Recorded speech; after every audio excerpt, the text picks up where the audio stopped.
I'm talking to Zoom and people here in person. I'm in Frio 111 in the Science Center. We are open Monday through Thursday from 8 to 5:30 and from Fridays to 8 to 1. We do have like you can walk in person to get tutoring, but we also have Zoom tutoring. Those hours are very short though. It's from 8:30 to 10 a.m. Monday through Thursday, and Fridays from 8:30 to 11. So it's very limited. If you need help learning how to make an appointment, you can email me, or you can ask me about that later. But I'm going to go ahead and get started on the slides, okay? And if you have any questions, I'll take questions like as we're going through the presentation. You don't have to like wait till the end. And then if you're on the Zoom, you can put a question in the chat and I'll try to keep an eye out for it as well. Okay. So before we get started, I kind of wanted to go over just a little bit of etiquette for studying, being a good student, and how you should be preparing for classes. So there's things that you should be doing before class, during class, and after class. And so before class, it's a good idea to preview your material, look at your slides that are posted on your Canvas, and kind of get familiar with what's going to be presented, and maybe even look at the readings for that as well, so you can hear that language, so that when you get to class, it's not like a foreign language. You've kind of looked at it already and kind of tried to understand what they're talking about. Also, you can print your slides. If you print your slides, you can then take notes. You don't want to write anything that's already on the slide because it's already there. And then you'll have your notes directly with the slide it was related to. So it's easy to connect the slide and the notes that you're taking. And then also, if you're going to class again, it's always good to review the notes you took from the previous lecture. Definitely during class, you want to pay attention, obviously. Do your best to actively listen, to actively participate, ask questions if possible. You might be able to catch the professor either before or after class to ask a question, and minimize distractions. That means putting away your phone. You know, I know it's hard because everyone daydreams or is thinking about other things, but it's best to, while you're in class, try to stay focused like on what you're doing at that time.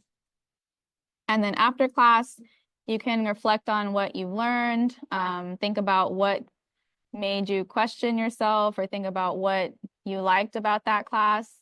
After class, you can also look back at your notes and review them, reread them, go to the textbook and see how you can improve your notes, organize them better. You can also create like a little study tool. You can create a graph, like a picture, to connect your ideas. And also you can do practice problems. Practice problems you can always like Google, like significant figure practice problems, and you'll find many resources with answer keys, so you can double check yourself. So that's with chemistry, practice is going to be your friend. Like you have to practice doing the kind of questions because that's what's going to be on your exam.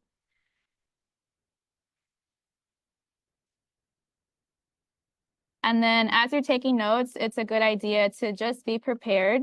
So that means having a binder, having a notebook, coming with your pencils, pens, highlighters, and just being ready to take notes. And then as you're taking notes, it definitely helps to date and title the notes so that when you go back, you know like when it was covered and what the topic of your notes actually are. And then the last thing I would suggest is to write effectively. You can use color coding, you can do highlighting, using symbols or abbreviations, just so that you can make your note-taking easier and faster and something that you could understand when you look back at it.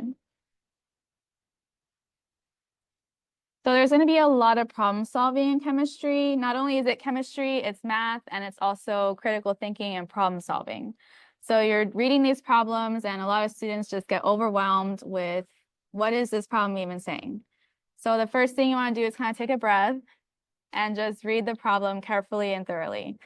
So you want to find out what information is being given to me and what exactly do they want. So that's the first part. And then try to take it one step at a time, break the question down, and then that's where you're going to apply the concept that you learn in class to the problem that they're giving you. So you're going to learn a concept and then how to apply it to the problem. And then the last thing is, if you have time, you can check your work. Make part of being a good student is asking yourself, does this answer make sense? So just looking at the problem and looking at the answer and saying, is this an answer that makes sense for this question? And you'll get better at that as you continue through chemistry. So you can also create a study schedule. So if you can find a place where it's clean and organized and just a place where you can study that's dedicated for studying. Minimize distractions. I know it's easy to always want to be on your phone, have all your notifications on, but if it's best to just put a timer for 30 minutes and just put that phone away, because that's probably, I feel like, everyone's biggest distraction. So this is just like a recommendation or a guide if you wanted to use like a study, how to block your study time. If you're going to work for an hour, let's say you want to read the notes for 15 minutes, maybe watch a video about that concept for 15 minutes, and then take a 5-minute break, and then do practice problems for 25 minutes. So you want to kind of have multiple sources for how you're learning the concept. So you want to look at your book, your notes, your slides, and you could also watch videos and then practice problems. That's going to be like the bulk of how you're going to be learning chemistry. Okay. And then there's plenty of resources that you can use. Obviously, one being your textbook, online resources. Khan Academy is definitely a great one. They have tons of videos on all the chemistry concepts that you're going to be learning. Office hours is good to utilize as well. Part of office hours is also learning like how to communicate with your professor or how to communicate with someone with higher credentials. And it's also a chance to develop a relationship with your professor in case you need like a letter of reference or you're trying to apply to a scholarship. It's good to have someone, a professor that you've developed a relationship with so that they can write good things about you. And then also tutoring and studying groups. So obviously we have the tutoring center here, but it's good to form study groups as well because everyone learns differently and everyone picks out or is strong at something and someone's strong at something else. And when y'all can work together, y'all can both be strong at the concept. So it's good to work with other people. And they might teach it to you in a different way that you hadn't thought about, or that your professor maybe didn't really get that concept, but your partner really did, and they could help explain it to you better too. Okay, so that was kind of like the foundations of learning, preparing for chemistry, and now we're just going to go ahead and get started on what you should be covering in these first couple of weeks. So definitely get to know your periodic table. You will probably most likely need to know what each of the groups are. So the group is the column, and then the period is the row. And then what you'll also want to remember, okay, yes, this is first column is the alkali metals. Let me see for my Zoom people if I could get a laser on here. Hold on.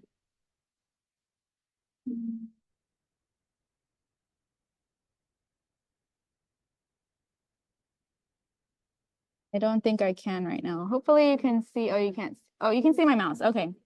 So this first one is alkali metals, alkali earth metals. The way I kind of memorize that is alkali earth metals has, or alkali earth is 2 words, and this is in the second column. So like alkali is just 1 word, so that's in group 1, and alkali earth is 2 words, and that's in group 2. So that's kind of how I remember the 2 of them. You always want to maybe kind of pick a pattern or pick something that sticks out to you so that you can memorize it better. So that's what helps me memorize it better. The last column is noble gases. Noble gases, you'll find that they are non-reactive. They don't react with anybody. So they call them noble is because they're too good for everybody else. So if you want to remember, like, they're non-reactive is because they don't interact with anybody, and that's why they're like nobility or noble. The 17th group, or the 7 column, is halogens. And then another important section is here, the transition metals. You won't work too much within these post-transition, but another important thing you'll want to know is what's a metal and what's a non-metal. So everything over here and on to the left is all metals. And then just this tiny corner are non-metals. So these are all gases at room temperature. The only thing with that is that hydrogen, even though it's over here on the left side, you want to pretend it's next to helium, because hydrogen is a gas at room temperature. So yeah, definitely knowing like all this left side is metals and just this corner is going to be non-metals. That's going to help you when you're naming compounds, which you may or may not have gotten to there yet, but I just want to review that. You most likely won't have to worry about these down here, but those are the lanthanides and the actinides. Okay. Let's see. I also wanted to talk about the atomic structure for a little bit. So when you look at the atomic structure, on the inside, the nucleus is going to be protons and neutrons. So if you do notice that all of these, well, electrons and protons have a charge. Neutrons are neutral, so they do not have any charge. Protons are positive and electrons are negative. So when you look at this structure, the positive protons and the neutrons make up the nucleus, and then the negative electrons make up the electron cloud, is what it's called. And this specifically is carbon. So carbon, when you look at the periodic table, its atomic number is 6, and that means it also has 6 protons, 6 electrons. So that's something you can always tell about an element, is how many protons and electrons it has based on its atomic number.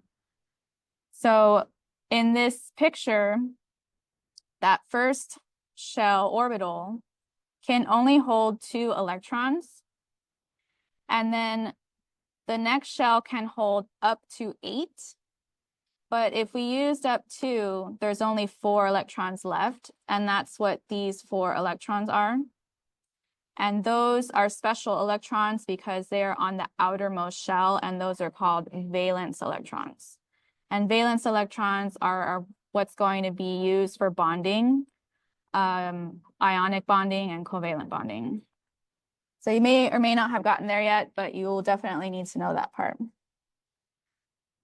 And then also when you're looking at your periodic table, you have your element name, your symbol, the atomic number, and then this is the weight of that element.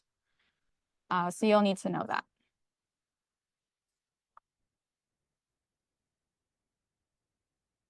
Okay, I'm going to move on to the next one. Any questions so far? Anybody in the chat has a question? No? Okay, we'll go on. All right, so here we're going to start talking about significant figures. So there are rules you have to follow, and if you do have to memorize the rules, so there's not really a shortcut around that. So all non-zero numbers are significant. So if it's not a 0, it's always significant. So in this case, all of these digits are significant, so you have 5 significant figures. Okay. Leading zeros are not significant. So when it's in the zeros in the front, do not count. So like in this example, you only have these 3 digits, the 1, 5, 2. Those 3 are significant. The ones in the beginning do not count. Next rule, trailing zeros without a decimal are not significant. So in this third example, only the 8 is significant. So you just have 1 significant figure in that example. All right, and let's look at a similar number, this 800,000. There's a decimal here. So when there's a decimal, it gives those zeros significance. So let me see, 1, 2, 3, 4, 5, 6, 7. So this one has 7 significant figures. And then if you have zeros between numbers that they're sandwiched, they're kind of trapped, that means they're safe. So all of these are considered significant. So this would be 5 significant figures there. I do have worksheets here in Frio that have a lot of significant figure practice, and I do have some worksheets uploaded in our Canvas. So towards the end, I'll show you the Canvas page and where those significant figure worksheets are if you want to take another look. Okay. I'm going to take a minute because I have people writing notes here.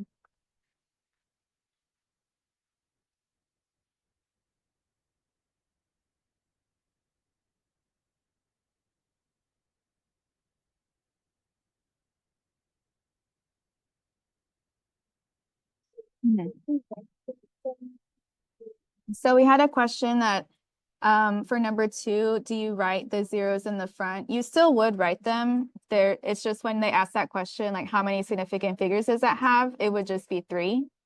But you still should write all of the digits that are there. Unless rounding is asked for, which is actually, I think we're going to cover next. So we'll talk about that. Okay, I'm going to use my writing tablet, which we'll see how it works. So give me a second.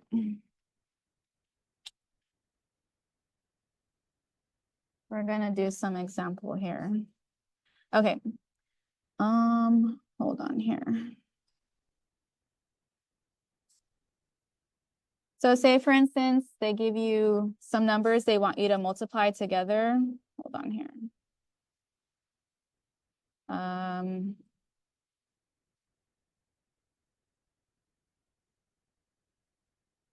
Say they want you to multiply those 2 together. Let me see what that would be.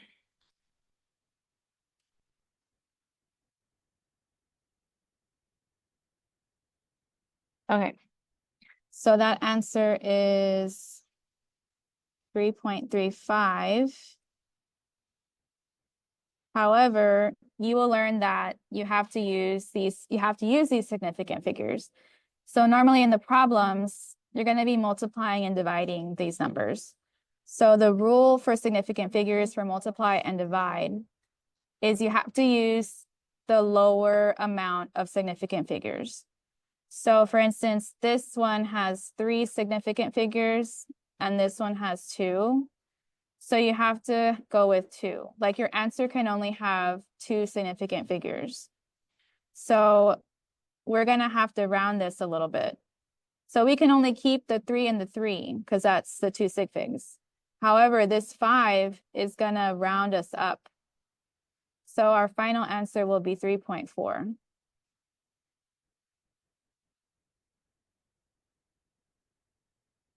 So that's one example.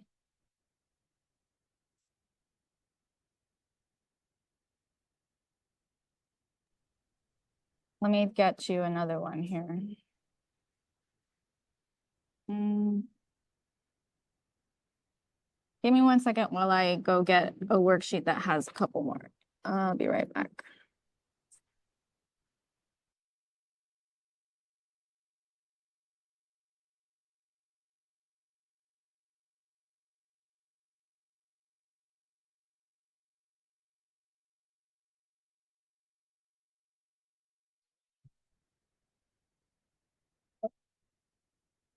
Okay.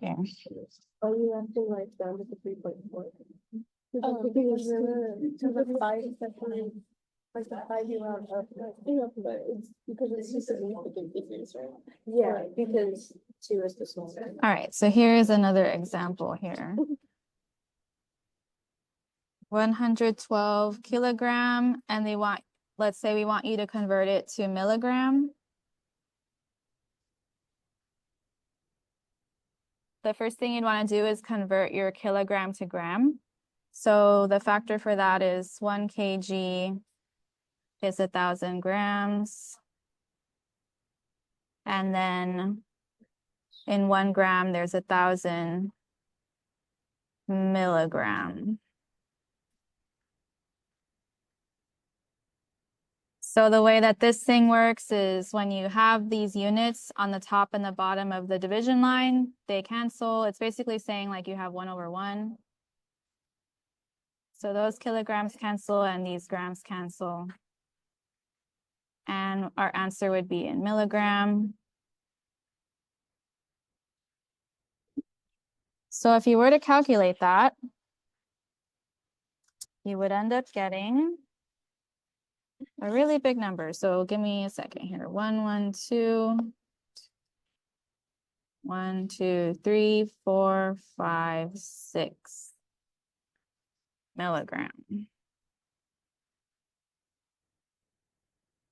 So if we wanted to round with sig figs, let's see. In our number, there was 3 sig figs here. And in our answer, remember these trailing zeros don't count unless there's a decimal, but there's no decimal. So this answer is okay. It has 3 significant figures and our original number had 3 significant figures.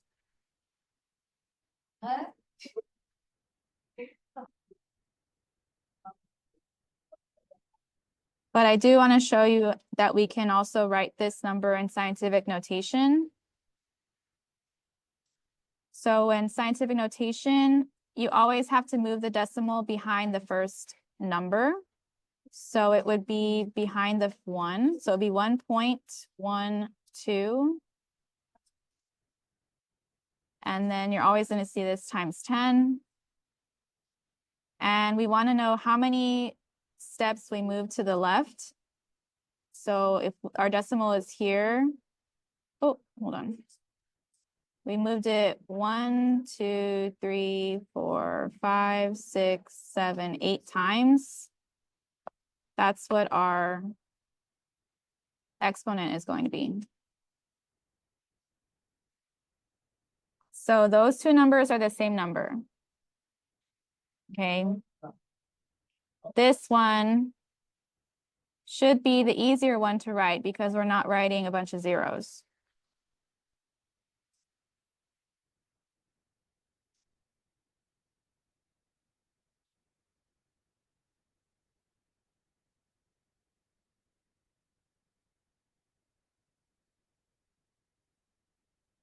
Trying to look for another example here.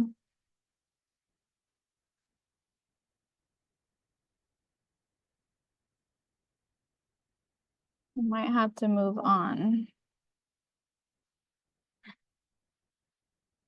I think we'll stop here with this one. And we're going to go into the scientific notation a little bit more.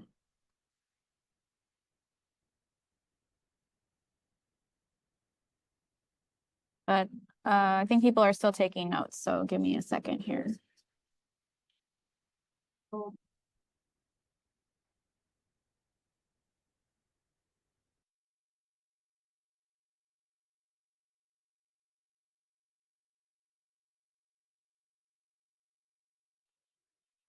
Okay, I think we're gonna move on to the next one. Okay.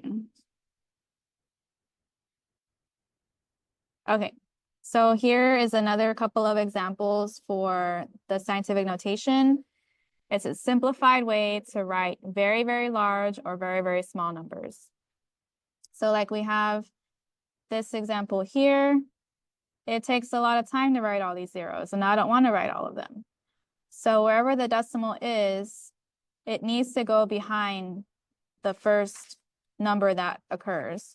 So however many steps you move is what the exponent should be. And actually, there is a typo here. This should be 10 to the -9. Not this one. I'll have to fix that. So another question, let me do a different one. We could get something like this.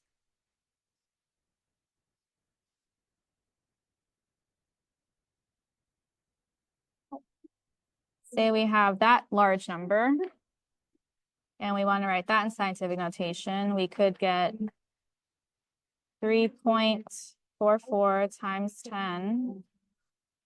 And the decimal is here. We want to move it. So it's going to go 1, 2, 3, 4, 5, 6, 7, 8, 9 steps. This one is positive 9. Positive exponents mean the number is very, very large. And negative exponents means the number is very, very small. So the way this thing works is like this operation in the calculator, it would be 3.44 times 10, 9 times. So when you do that, times 10, times 10, times 10, times 10, that's how it comes to such a large number. So that's like how this mathematical operation works. On the opposite side, if you have negatives, that means you're dividing by 10, 9 times. So when you're dividing by 10, divide by 10, divide by 10, it's going to make it smaller, smaller, smaller every time. So just keep in mind negatives are for numbers less than 0, and positives are going to be numbers more than 0. And you should be able to go between like scientific notation and then writing it in the regular way. Because they might ask you to do both ways. Okay. And then in your calculator, you might have this EE button. So usually you might have to press like shift and then this button, it's this button you press, but you're accessing like this function. You might also use a caret, like 10 raised to the 9th power. And you might, I'm trying to think, some calculators have like that button where you can just click it. So it depends on your calculator. But I would look at some problems that you know the answer is and like practice typing in the scientific notation, because you can't use your phone on your exam. So you have to have a calculator that your professor allows you to use and practice on that one. Because you don't want to wait till exam day and like not have used the calculator, because sometimes they're picky about, the calculator is picky about how you need to type things in. Okay. Does anyone have any questions about this one? I can clarify anything. Okay, I'm going to move on.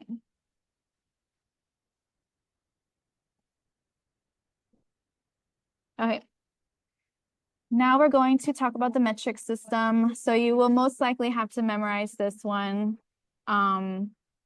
There's like little sayings you could use. Like if you start from kilo, you could do like King Henry drank chocolate milk or something. So you can make up like a sentence to help you remember it. But I think for the most part, this 10 to the 0 is your base unit. And you'll kind of notice the pattern. Like it goes up by 1, down by 1, up by 2, down by 2, and then up by 3, down by 3. So it's basically like 1, 2, 3. And then after 3, it goes up to 6 and then 9. So it goes in steps of 3. So that could help you remember like the order of them, like the magnitudes of them. But this part here is showing you that everything above the base unit is that these units are all bigger than the base unit. And what I mean by base unit, that could be like grams or liters or meters or kilowatt hours or whatever you see.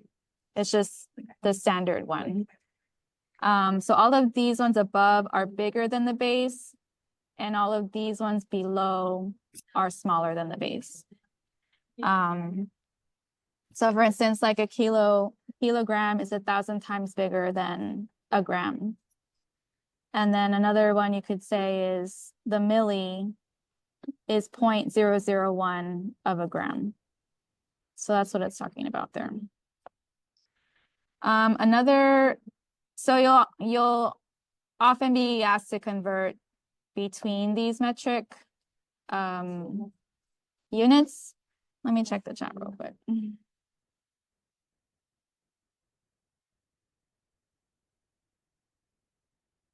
So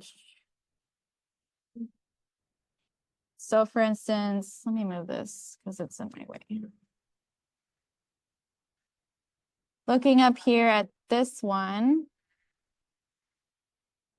this is kind of showing you, it's kind of, I don't want to say like a shortcut, but if you want to think of it this way, if you're going from a smaller unit to a larger unit, oh, sorry.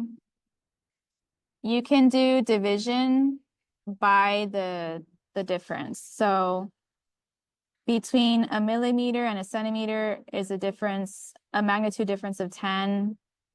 Centi and meter is 100, and between milli and kilometers, 1,000. So if you're going from like the small unit to the large unit, you can divide. Or on the other side, if you're going from the large unit to the small unit, you can multiply.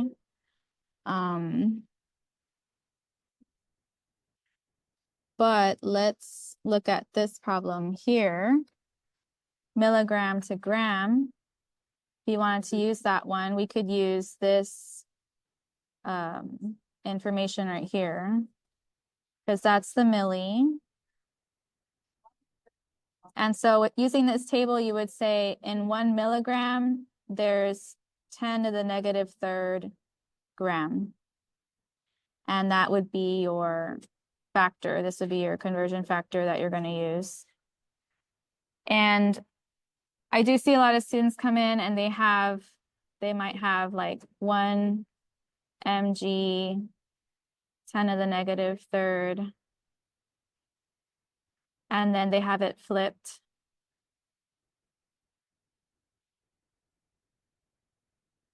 So this factor is the same as this factor. Like these two are the same factors. We've just flipped like what's on the bottom and what's on the top. You always choose what goes on the bottom and what goes on the top of the line. So like in this case, if I want to convert from milligram to gram, I want to cancel milligram so I can get gram. So if I want to cancel milligram, I need to put the milligram on the bottom so that this milligram is going to cancel this milligram. So in the end, our final unit will be gram, which is what the question was asking for. So you always decide how to use your factor. It can always flip like what's on the bottom and what's on the top. On the other way, you could do something like 10 grams to, so let's say they want grams to milligram.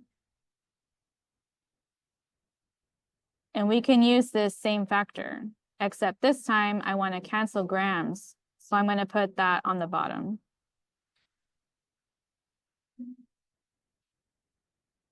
And then with doing that, those grams are going to cancel, and then you're going to get milligram. So we're using the same factor. Gram to milligram is always the same, but we just flipped like what's on the bottom and what's on the top, depending on what the question is asking for. So you choose what goes on the bottom, what goes on the top. Okay. I do want to say another thing about the metric system is that there are multiple ways to think about it. And the best example I have is saying for like centi, for instance, like there's 100 cents in $1. I think everyone can imagine like a pile of 100 pennies and that's $1. The other way you could think about it is 1 cent is equivalent to 1/100th of $1. And that's harder to think about because you're thinking how many dollars are in 1 cent. So that one's kind of a strange way to do it. So most people like to think of the metric in this way, where you want to give the larger unit a 1 and then the smaller amount to the smaller unit. So an example of that could be like milligram. There is 1,000 milligram in 1 gram, or the one we just did here, which was in 1 milligram, there's 10 or 10 to the negative third gram. This mean the same thing. It's just kind of looking from those two perspectives. So I think it's easier to give the 1 to the larger unit and then go from there. So it just kind of depends on what your professor is showing you how to do it, and depending on what metric table they give you, because some of these are different than others. So I just want to show you that these two are equivalent to each other, even though they look different. Okay, hold on, there's a question in the chat. Oh, thank you. Okay. We're gonna go on.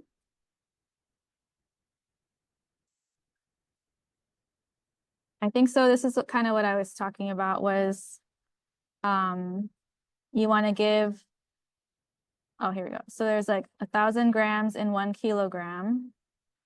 And then you could say 0.001 gram in 1 milligram, or you can say the 1,000 milligram in 1 gram. This one would be, I'm not going to write all the zeros, but it would be 10 to the 6th microgram in 1 gram. So these are the two ways you can think about it. 1 milligram equals that, 1 microgram, 1 nanogram. So yes. Okay, let's keep going.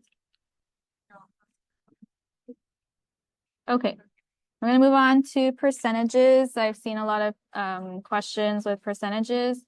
Percentage is always the part of something over the total times 100. So say, for instance, you did really bad on your exam and you got 5 out of 10 questions. That's going to be a 50. Bad. 50%. So you got half right, half wrong. So that's how you calculate your grades, right? It's like how much you got correct out of the total. So yeah, so if you were to do that for exam, it would be like correct over total times 100. And that's going to get you your percent. And so that's how you do them in general. So if you had, for example, you had 20 flowers, 7 of them are daisies. What percent of your flowers are daisies? So it's asking for daisies only. So that's the part that you're interested in. And then the total they gave you was 20. So you're just going to do that division, and then times 100 will give you 35%. Obviously, you should never have like over 100%. So if you do that, that means you did something wrong. So go back and see where you might have made a mistake. And then maybe they ask you a second question, which percent are not daisies? So, you know, you had, let's see, your 20 is your total. This was your daisies. So we're looking for this, right? What is that? So solving for that will give you the 13, or like the rest of the flowers, right? So then that would be 13 over 20, the part over the total, and then times 100, and that will give you your 65. And then say, for instance, you're calculating like several percentages, and they want like you to have them all together. They should always equal to 100, like if you have all the parts, right? So if they don't equal to 100, then also you might want to check back because you might have made a mistake. So here, like we said, the daisies plus the other flowers gave us 100% of our flowers, the 20 flowers. Okay.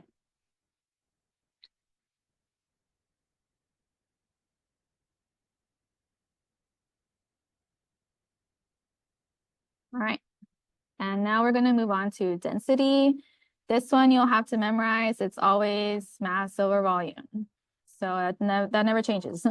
Density is always mass over volume, and it'll usually be grams over ml.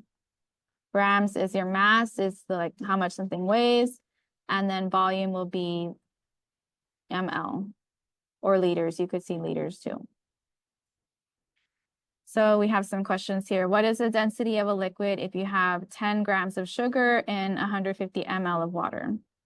So they gave you this gram is your mass, and then ml is your volume. So you would just do 10 grams over 150 ml.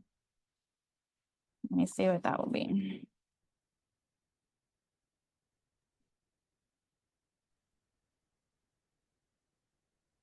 Wait. Let's see. My calculator says 0.066 repeating. Okay, we could actually practice some rounding here. So in the question, this number has 1 sig fig, the 1. This one has 2. So technically our answer can only have 1 sig fig. So how do we round this so that it only has 1 sig fig? Is, remember, leading zeros don't count. So we can only take this digit. So when we round it, it will be 0.0. And this 6 is going to round up that one. So our final answer would be 0.07 grams per ml. So if you're ever wondering, like, oh, like, how do I round? It's always based on the problem. Like how many sig figs were in the numbers given. So it was the 1 and the 1.5, and we have to go with the lower amount of sig figs. Okay. Next one. What is the mass? So this is kind of problem solving. What is my question asking for, and what am I given? So it's asking what is the mass. So I already know, okay, I'm looking for a mass. And let's see what else we have. I have this ml. ml should always trigger like that's a volume. And then this one, it says the density, it tells us that's the density. So I know, okay, I have density and I have volume, but I'm looking for the mass. So the problem here is that we're solving for mass and it's not in the right place for me to solve for it, right? So I have to rearrange this formula so I could solve for mass. So I need to get m by itself. So I got to move v to the other side. So if v is being divided, you have to do the opposite operation. So it will actually be multiplied by v. And whatever you do to one side, you have to do to the other side. So since I multiplied by v over here, I got to multiply by v over there. Okay. And doing this is going to basically is saying like 1 over 1. So these v's are going to cancel.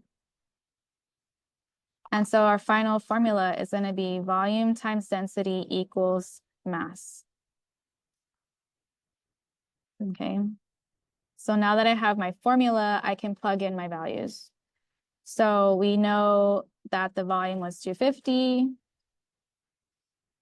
and the density was 1.02 grams per ml.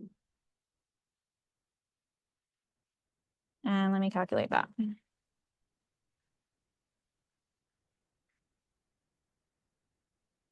So I get 255. Oh, 255. And the unit, so this ml is going to cancel this ml. And so the final unit will be gram. And that answer makes sense. Remember, we're going to check if our answer is reasonable, is because it's asking for a mass. And mass should be in grams. So our units confirm, like, that's what we got. And then let's do our rounding. This number has 3 sig figs. This number only has 2. So our answer can only have 2 sig figs. So if we round it, I can only keep these first 2. the 5 is going to round up this one. So our final answer should be 260 grams.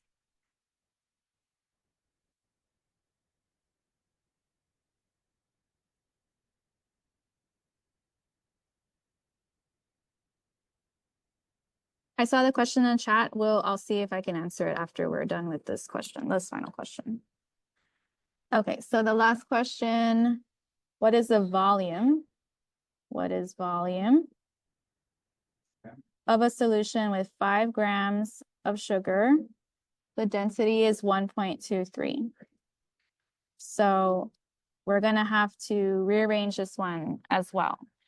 So density, again, equals mass over volume. But this time we want to solve for the V. We got to get V by itself. So the problem with this one is it's on the denominator on the bottom side. We still have to get it up to the numerator side. So we're still going to multiply by V on both sides. Those V's are going to cancel. And then we're going to get volume times density equals mass. But we're trying to solve for volume, so we got to get the V by itself. So we're going to divide the density out. And that putting D over D is going to give us like a 1 over 1, and those go away. So our final equation should be volume equals mass over density. So now that we have our equation, we can plug in the numbers. So the mass given was 5 grams, and the density given was 1.23 grams per ml. So that's just a division. 5 divided by 1.23. I'm running out of room here, so I'm sorry. 4.06. And for this unit, these grams are going to cancel. And then we should get ml. And does that answer make sense? ml is a volume, which is what we were looking for. So that checks out for me. And finally, the rounding. This number is just 1 sig fig. So we can only keep 1 sig fig in the answer. So we should round it to 4 ml. All right, let me see if I can answer any questions in the chat here.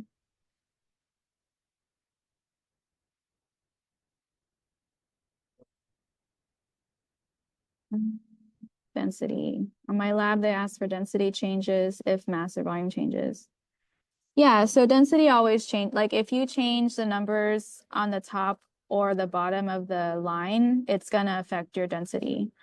So, you know, whatever numbers are here. Oops. Oh.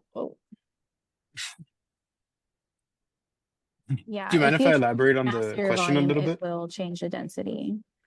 So it kind of depends on if the volume is very large or small, how the mass will affect it. Maybe I can look at that one later and go into more detail, but yeah, the mass or volume will always affect the density. So, okay, well, it was a lot.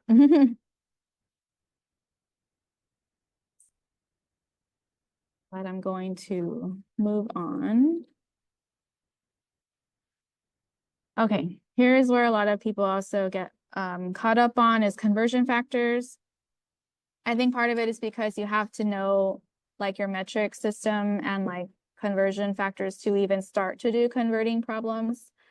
But here is a couple of them. So if we have, what is the speed of a car in kilometers per hour that is traveling 30 meters per second? So actually we have 2 units in here that we're converting. You have kilometers per hour, and then you want to get to meters per second. So when it says per something, it's meaning like this is a division line. So right now we're at 30 meters per second. So that's what's written right here. Meters over seconds is the same as meters per 1 second. If they don't give you a number, you're just going to assume a 1. And then this is our first conversion factor, that 1,000 meters is in 1 kilometer. So the reason that the 1,000 is on the bottom is so those meters can cancel. So those meters cancel. And now you're in kilometer, which is what it wanted.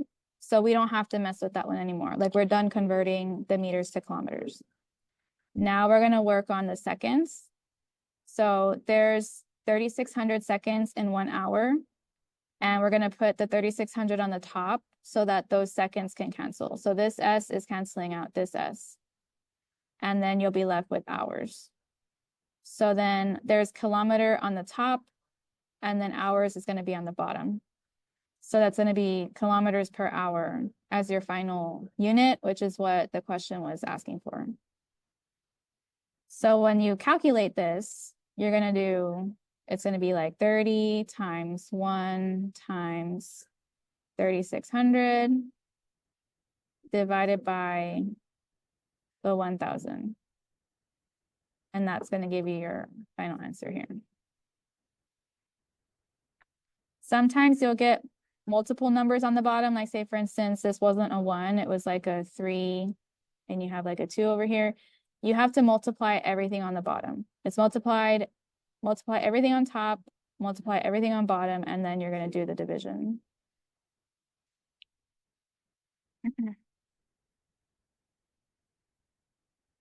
Okay. Another example. Oh, so it's asking, is the car exceeding 70 miles per hour speed limit? So it's the same, almost the same. We're doing miles per hour this time. So they're starting off the same speed, 30 meters per second. And we're trying to figure out, well, how much is that in miles per hour? So again, they're going to use the second to hour conversion factor. So these seconds cancel. And then this conversion factor is a common one. Usually you'll be given that like on your conversion factor table, but it's just known that 1 mile is 1609 meters. So that should be given to you like in a handout or something. But we're going to put the 1609 meters on the bottom so that the meters cancel here. And then your final units will be mile over hour. And this is 67 miles per hour. So you can answer the question that, no, it's not exceeding the speed limit.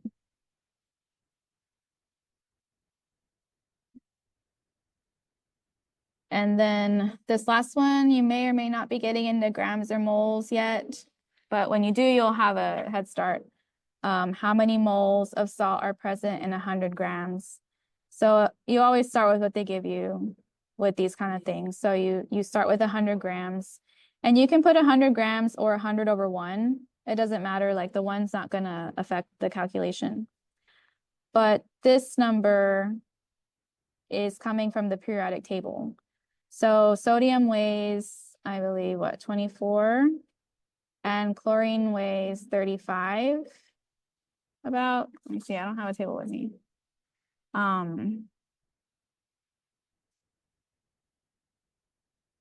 Yeah, so together that's like 59. So this is the more like specific one, but that's where that number came from. The 58 is the weight of the sodium plus the weight of the chlorine. That is equivalent to 1 mole of that compound. So when you calculate this, these grams cancel with this gram, and then you're going to get moles of that salt, moles of NaCl. So you'll definitely use that later, but this is just another example of using a conversion factor. Okay.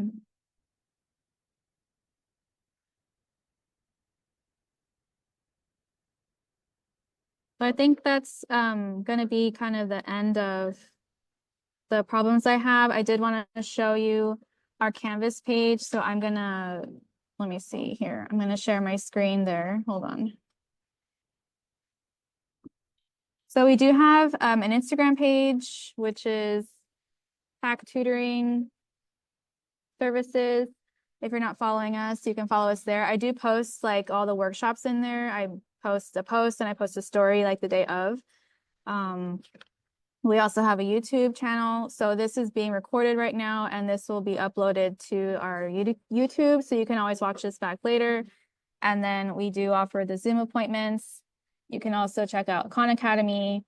There's tons of YouTube channels that cover like chemistry concepts.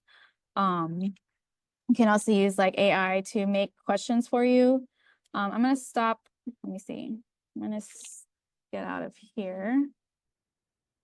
Keep that. Wanted to show you the Canvas page. So this is our Canvas page. If you haven't received an invite, you can let me know. But I post like our announcements here. That's probably how you got an email. So this was the little announcement. I always post like a flyer with the date, the time, location, and then the Zoom room and the password.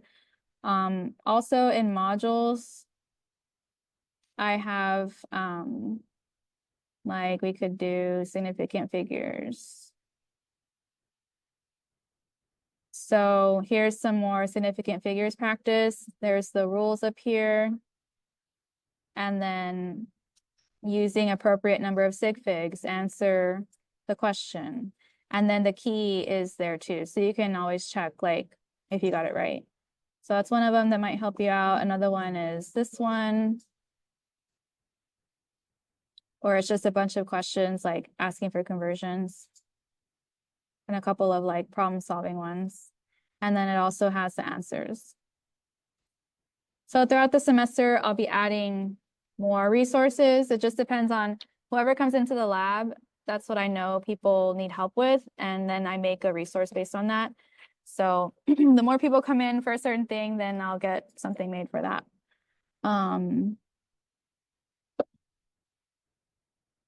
then I do also have some common conversions that you'll probably use for like your assignments and stuff. So that's all available for you there on the modules part of the Canvas. And then I was playing around with Gemini the other day, and I asked it, let's see, can you explain significant figures? Let's see. And then it gives the rules. So if you don't want to like, if your notes are not great, you can always find notes somewhere else.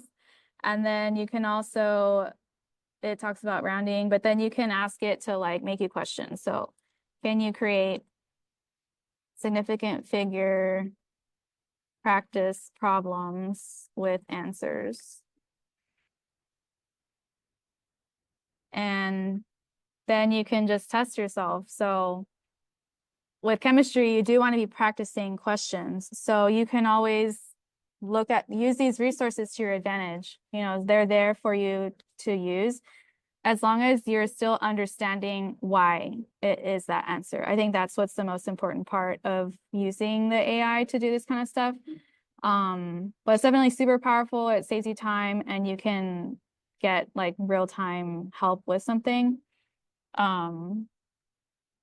And if there's a time where you're just still not understanding why something is the way it is or why it's that answer, then we're definitely like available to help with that. So I think that's probably all I have. Unless there was any other questions from the Zoom, I'm gonna stop the Zoom. If you didn't put your banner ID, please put your banner ID. Everyone's gonna be put in for a raffle, so I need your banner ID. So put it there. And if you have any other questions, then I'll take them in the chat. But then I'm gonna hop off the Zoom. So if you want to see us in person, we're in Frio 111. I know it's far from Rio Grande, but we'll make it worth your while. So I plan to have more sessions like this. So if you liked it, let me know so I could do more. If not, then let me know that too. So all right. Thank you, everybody. Y'all have a good day. Thank you. Let me stop this recording.